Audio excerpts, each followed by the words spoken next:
سوال پوچھا گیا ہے کہ انسان کو زمین پر خلیفہ بنائے جانے کا کیا مطلب ہے؟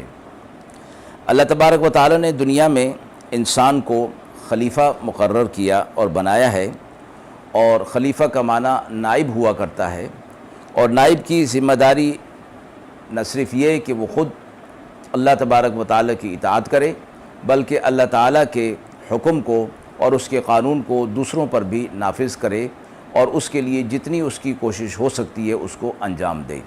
اللہ تبارک و تعالی نے انسان کو اسی حوالے سے اپنا خلیفہ مقرر کیا ہے۔